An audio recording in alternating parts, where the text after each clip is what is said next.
உருளைக்கிழங்கு அவிச்சு வச்சுருக்கேன். ஸ்நாக்ஸ் செய்யலாம் வாங்க, வீடியோக்குள்ளே போகலாம். மைதா 1 ஸ்பூன் போடுறேன்.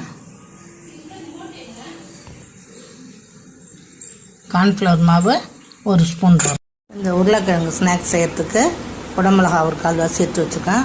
ஒரு வெங்காயம் உரிச்சு வச்சுருக்கேன். நல்லா ரெண்டுமே பொடிசாக கட் பண்ணணும். இந்த அளவு உப்பு போடுறேங்க.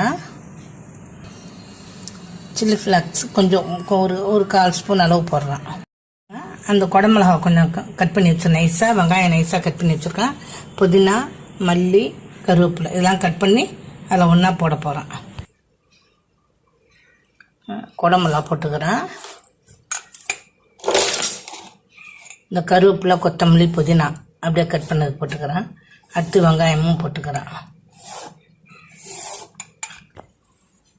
இதில் ஒரு 1/2 ஸ்பூனுக்கு ரவா போட்டுக்கிறேன். போட்டு இப்போ எல்லாத்தையும் பிசைஞ்சு உப்புலாம் திட்டம் பார்த்து ஒரு 20 நிமிஷம் ஊற வைக்கலாம். இஞ்சி பூண்டு சாந்து போட்டுக்கிறேன்.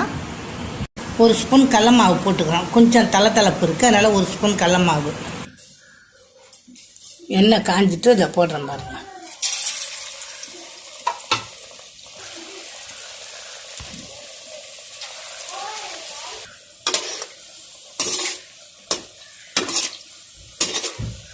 பாருங்கள் நல்லா செவந்து வருது. இந்த நேரம் நம்ம எடுத்துடலாம்.